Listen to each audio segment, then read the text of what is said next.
So James Schamus, you've had quite a long career as a writer, producer, executive. Indignation is your first feature directorial film. I wonder what about the Philip Roth novel really spoke to you and made you want to direct it yourself? The honest answer to that question would probably reveal a depth of neurosis, anxiety, and politically incorrect urges that I probably should not be sharing with your readers. You know what I mean? What causes one to go to that place? You never know, right? But I did know that when I finished the novel, I fell in love with the characters. And for me, aside from everything else, if you can imagine spending a couple years with those characters, even the kind of bad guys or the antagonists, I love them too. Then you know there's a spark there somewhere that can motivate you to get through all the hassle of making a movie. Mm-hmm. Well, Philip Roth has not been the easiest person to adapt for the screen. So can you talk? I thought you were going to stop it. Philip Roth is not the easiest person. He's been very easy with me. So yeah. I was going to ask. I mean, did he? Did you send him drafts of the screenplay, or did he give any input at all in that? Here's how it worked with Philip Roth, and a sign of his genius. I did something a couple months before we started pre-production, which I probably shouldn't have done, and was not the smartest thing I've ever done in my career. I sent him the script, which is something that probably could have, in most normal circumstances, would have ended badly because, what's the risk? The risk is he doesn't like it, and then I would have called off the shoot. I mean, in good conscience, you're going to make a movie that Philip, based on Philip Roth book that Philip Roth doesn't like? Yeah. So here's what Philip Roth did, which is one of the greatest favors anybody's ever done me in this business, or maybe even in my life. He refused to read the script, which I wrote back and said, now that's the healthy choice. But it was also, as you can imagine, what an extraordinary gift. It was what he was saying, I think, and maybe he wasn't, maybe he was just saying, well, I cashed a check and whatever. But I think what he was saying, and I know this is what he was saying, was, you know what, it's your movie. Go make your movie. And it was a gift. In post-production, I showed him the film, and he's been lovely, and he wrote a beautiful statement for us that Anthony, when our producer, read at the world premiere at Sundance, and to have that blessing, as you can imagine, it does turn at least me back into a kind of 13-year-old bar mitzvah boy. Kind of thing, but it's true. It's like, wow. Yeah. So then what were some of the challenges of adapting it into a screenplay? There are two things. I mean, with Roth in particular. I mean, one is that Philip Roth novels are not, as I often say, like most novels on the New York Times bestseller list, which are more or less extended feature film treatments or treatment proposals. You know what I mean? Yeah. Philip Roth novels are great because they're novels. And one of the reasons they're great as novels is because that voice and the sheer brutal intelligence and honesty of that narrative voice is unmatchable anywhere else. Well, guess what? In cinema, we don't have voice. Right. You hire some people to wear costumes and you film them saying stuff and doing things. So there's a collapse of that space between language and narrative and story and image. That space is collapsed down to as near zero as it gets. Mm-hmm. So what you're left with is the characters and what they do and what they say. And in this case, I think I was blessed with Roth in a different mode than what we usually associate with him with. He's writing very late in life. This is one of his last novels. It's clear he's thinking about his retirement. He's going back to a time in his youth before there was Philip Roth as we know him, and imagining a different version of himself, one that's still based, or at least inspired very much on his own experience when he went off to Bucknell University in 1951 and had what appeared to be a disturbingly pleasant surprise on a date. But obviously he took it in a different direction in his life. And so I was gifted with that elegiac sense, and the tragic purpose of the book that gave me enough to imagine it sharing an identity with the novel without having Philip Roth's voice. So you talk about the putting actors in costumes, and this is a very well recreated period film. I wonder if you could talk a bit about recreating that period, number one, and number two, working with your department heads to create the style of the film. Yeah. I mean, what were your thoughts of that? Well, first off, so much fun being a director, and then having such a great crew. I did a few things very consciously when I started this process. I decided to forget that I had the phone numbers of a lot of Oscar-winning and Oscar-nominated great artists who may have considered, if I called them, the opportunity to work with me even at a fee that would be more or less their per diem. You know what I mean? Yeah. I made a decision not to call any of those folks. I mean, many of them are very good friends. And I decided to work with people who I felt are those people. They just haven't necessarily been recognized yet, or they're at that part of their career where this is the kind of film that this is just what they wake up in the morning to do. So nobody was doing me a favor. Everybody was doing their job, and because of that, I was able to work with people whose energy level far exceeded anything I could have imagined at bringing to the table. And so it was a team, and then I have a kind of a team ethos, to be honest. So specific things about your question. We were shooting with the Alexa, for example, which is a very versatile digital camera, but it is a digital camera, and I needed digital solutions to digital problems. In particular, shooting period, the way digital video records parts of the spectrum, for example, red, is often at a color temperature and a saturation level that I find not a little disturbing. It kind of breaks reverie. And we worked months and months even before prep, to be honest. Chris Blauvelt, my director of photography, and working with Alice Bickle, our color timer, and then worked with the color scientist, researching and trying to figure out a way to essentially trick that, not just camera, but the whole process into delivering a palette that is quite different from what you're used to. I didn't want to imitate film. You don't imitate. I think that's a disaster. Yeah. To say, I'm just going to put a filter on and imitate it. You have to come up with your own solution.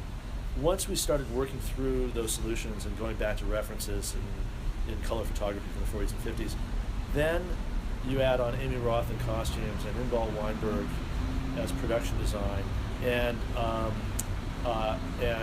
yes, even my hair and makeup team, Bjorn and Esker. And I created what I called Team Color. And my assistant gave presentations on color theory and wavelength, and we started to plot out in the movie the way in which there is a color narrative that's embedded in the experience that you wouldn't notice consciously, and in a way different colors show up in different places. So as you can imagine, I can nerd out with you for the next 2 hours about this, but I hope it worked. I think that there's a sense in which the way in which the colors and design and pattern and frame function together tells a story that supports everything else we're doing. It does, yeah. I mean, there is like a visual progression that is subtle in the film, but noticeable in the right way, I hope so. The visuals do support that story, and so I want to talk a bit about the cast.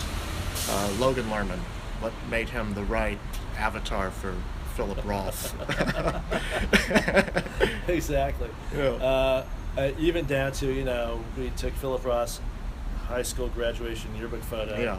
and basically, poor Logan got the perm. But these are really touch points. They're not, and references. They're not. We weren't trying to imitate. We were just trying to use. And Logan, of course, two things. One, he's been working since he was 8 years old. He's got more experience than I do in the film business, practically. You know what I mean? I mean, honestly, it's crazy, but true. He's a pro. He's an old soul. He's crew approved. I was working with people, or I was talking to people at that point for hiring folks on, and some of them had worked with him before, and I hadn't yet, we didn't really close the deal, although he was absolutely my ideal for the role. And occasionally I dropped the name, and people would say, "Oh my God, I worked with him on X. He's the nicest person in the world, the hardest, he has the greatest work ethic, blah, blah, blah." I mean, it got boring after a while because it turns out he lives up to the hype, so that's a very boring anecdote. Yeah. These are boring stories. It's not like, yeah, we had to fish him out, he had a DUI, and then there was that fight in the bar. And no, it's the Logan Lerman. He's the nice Jewish boy from Los Angeles. But I love the work ethic, and I loved the fact that he was sitting and waiting for a project. He was turning everything down. His agents were like, "Oh, he's turning everything down." And then he read this, and I flew out to LA immediately the next day after he read it, and we ended up spending hours and hours and hours talking. I was staying at the LA Athletic Club downtown, and we just sat down on this couch, and we was like, "Oh my God, the light's going down." We just kept talking. And that's what it was like working with him. He spent 6 months prepping for this. Really? Yeah. That was it. He didn't do anything else. Just like studying the script? And then, studying the script, and then I gave him a lot of, because I'm a college professor, so it's easy for me. I just gave him homework. So, his character, for example, memorized Why I'm Not a Christian by Bertrand Russell. Oh, wow. Logan memorized it. We did the research and found the syllabi for what American government and American history classes would have been for a freshman at Bucknell, Winesburg, where Roth went, Winesburg College in the movie, and got those textbooks, and we assigned readings. And we talked a lot about the time, the period, movies, songs, all that stuff. He's just assiduous. That's the thing about this generation of actors, and it wasn't just Logan. I had the benefit of having guys like Ben Rosenfield and Phil Ettinger and Noah Robbins, and their work ethic is amazing. These are not, people like to say, "Oh, young people today, millennials, entitlement." I hear you. You know what I mean? I didn't see any of that. These Yeah. guys were like working their rear ends off. Yeah. Even for the smallest detail, we would spend hours. So I had the luxury of my casting process was so bizarrely, I guess they call it now, frictionless. Yeah. It was like, Logan Lerman, he's perfect. Oh, he's in the movie. Oh, Sarah Gadon, I've just been a fan of hers forever.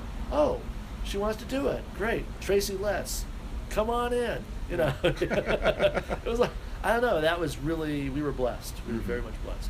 I was going to ask about those two as well, Sarah Gadon and Tracy Letts. I mean, particularly Tracy Letts is this great Pulitzer Prize winning playwright.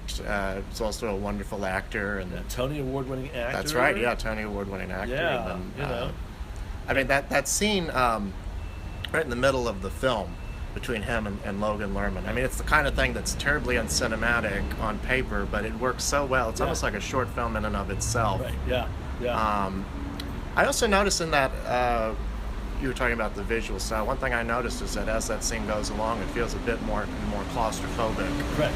Visually, yeah. Yeah. No, I knew that when going in with the scene, the page count that long, that I had to have a structure. Otherwise, if you just go and say, "I'm going to cover it, and then we'll edit it together," that it would have just been an amorphous blob stuck in the middle of the throat of this movie to be, vomited out by the audience as they leave the theater. It would never work. I mean, the movie would sink.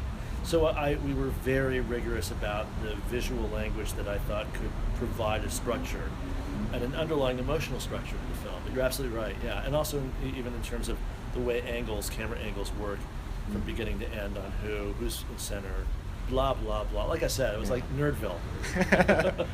And it helps explain the title, too, I think, because you see that his character's indignation at being put on the spot by this guy.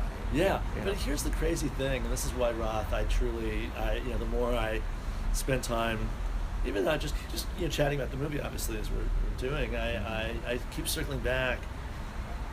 On the one hand, it's true that the scene is about obviously right-wing, conservative, Christian, patriarchal, oppressive, 6'4", Tracy Letts, Midwestern, the arch nemesis for a young Philip Roth. Yeah. No question about that. On the other question, here's the gift of Philip Roth, and I think this is one of the reasons why these scenes seem to be playing so well. If you notice, in that quite lengthy scene, this Dean Conwell, the character played by Tracy Letts, every single thing he says is true. Mm-hmm. Every single thing. Yeah. And in fact, young Marcus Mesmer, Logan's character, is lying. You know, oh, I had to leave because of the phonograph, blah, blah. Of course, I would have lied too. So, and it's this crazy thing where Roth gives you the antagonist who is on the side of truth. And of course, you begin to understand that truth is actually not a human value. Not necessarily a human value. Right, yeah. There's something, and it really is a place of love too. Remember, this guy likes this kid. And the other thing that's crazy about it, and there's a moment when I mentioned this to Logan on set, is it's not that this is the thumb of authority coming down on you and saying, do this, do that, you must believe this, you must do that. It's bizarrely the opposite. Marcus is never more angry. The angriest he is in the entire film, and the moment that he just blows up, is when the dean is basically saying, why don't you just go out and have some fun, go on a date. Yeah. That's actually what triggers this outburst. Not like, suck it up and just pray, get on your knees and pray. Go out and have a date, have some fun, get to first, second, maybe third, whatever. Or why don't you just join the baseball team? Come on, have some fun. Yeah. Right? Yeah. So the patriarchy, the voice of the patriarchy, oddly, at moments of its most authoritarian and threatening posture, is these days, and I think this is the genius of our capitalist, crazy, insane capitalist, soon-to-be world-destroying system, is the voice actually says, go out and have fun, enjoy yourself. Yeah, the day after 9/11, what does George Bush do? He goes up and says, please go shop. Mm-hmm. Please, whatever you do, shop. Mm-hmm. Yeah. And I think Marcus understands in his own way. He's going to understand there's something there's something terrible about that injunction to enjoy yourself. There's something frightening about it. He doesn't know what, but he knows that he's got to fight it. Yeah. So lastly, I wanted to ask you, we're an awards website, yeah. and you've had an extensive history with the Oscars. Many of the films you've worked on have been Oscar nominated. You've been nominated 3 times personally. Yeah. And you work primarily in the independent film world. So, 2-part question. Number 1, what does the recognition mean for you personally? Yeah. And second part, what does it mean for these smaller films in getting them attention or finding them an audience? We're going to have to do 2 minutes because it's hard to answer this question quickly. Unfortunately, I have so many thoughts, often contradictory, but I'll tell you, personally, look, I went to Hollywood High School. Mm-hmm. That's not Beverly Hills High School. It's Hollywood High School. Right. I drive by it a lot. Yeah, and we know it was a poor, often immigrants, very working class. It was a tough place in the 70s when I was there, and I think it's still a tough place, frankly. I've gone to the Oscars probably over 20 times, and most of those times I've driven by my old high school and the auditorium. I was in the theater program that I lived in. And they are 2 completely separate worlds, and yet they're right there together. So for me, it means it's an incredible feeling to be part of the Oscar process. And I love Hollywood. I love old Hollywood. I teach Hollywood cinema at Columbia. That's it's absurd. Yeah. On the other hand, the Oscars are a business too, and I think the business side of it has morphed into its own, often very perverse set of self-defeating incentives, in which the industry has decided that good work, as a rule, must cluster around the last couple months of the year, and in which one adjudicates and filters one's responses to movies according to competitive logics that have very little to do even with the success of the movie, let alone the aesthetic success of the movie. So even it's so that it has its own language. And how you deal with that is so interesting, because you guys have to negotiate and parse out what's inside baseball, but what's also the culture that baseball represents, or whatever you want to have, whatever metaphor, analogy. And so, and we find ourselves at a very interesting crossroads. So the Oscars have been the last 30 years have been an incredible boost to the profile of independent cinema, as Oscar voters have started to notice that great art doesn't necessarily have to come in a $150 million package. Mm-hmm. On the other hand, the costs of entry into the game for phase 1 and phase 2 campaigning have become increasingly prohibitive. Mm-hmm. And so what you end up getting are films that get positioned more or less according to the will or desire of their backers to be willing to lose huge sums of money for the pleasure of being able to sit in the third row. Right. And it's an interesting place. I think the Academy is doing its best to navigate those waters, and I really appreciate what the Academy is doing, frankly. It's really hard. It's really, really tough. But that said, it's a high-class problem. Yeah. It's a high-class problem, and it's a nice one sometimes to have. I am thrilled to be having my film released in the summer, where people can talk about it without too much, even on the award sites where 98% of your questions have nothing to do with the award season, and such. But it's right for you to ask this question too, because everything feeds eventually into that machinery, so-called. And I love working with Roadside because they have managed to stay under the radar and have had incredible, and I mean all caps, italicized, and bold, incredible success with movies for grown-ups that haven't necessarily positioned themselves as Oscar films these last few years. Mud, Love and Mercy, Mr. Holmes, now Love and Friendship, and et cetera, right? Because it turns out audiences, for good movies, don't just wake up in September and goes, hey, what's for, what are the odds on this one? That's true, yeah. And again and again when I was running Focus, people would, really shit on us for opening movies that were, quote, Oscar films when we weren't supposed to, right? So going back to Eternal Sunshine, which was a March release, by the way, did win an Oscar. It did, yeah. Okay, but more importantly, and I mean this in the most crass way, it made a lot of money. And to make a lot of money on a movie that on the page almost makes no sense, that's kind of what you're supposed to be doing in this business, is going out and fighting for artists and fighting not only for them to make the movies they want to make, but for their business. Like to say, this is a good business.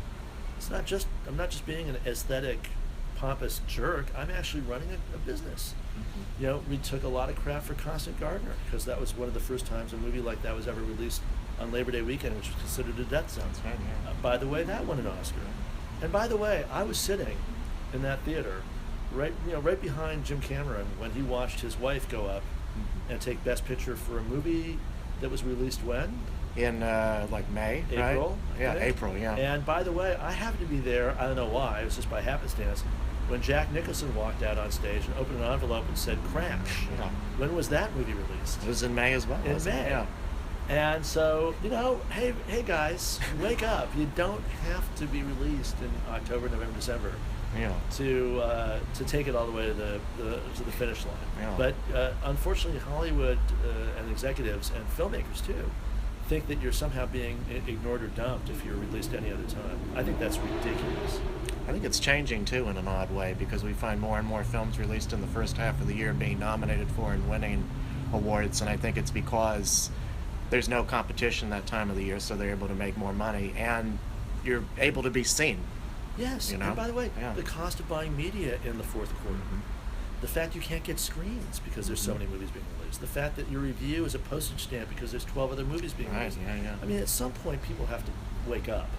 And realize, but look at Budapest Hotel, and off March. the record, and you remember there was some very strident discussions going on about when that film should have been released.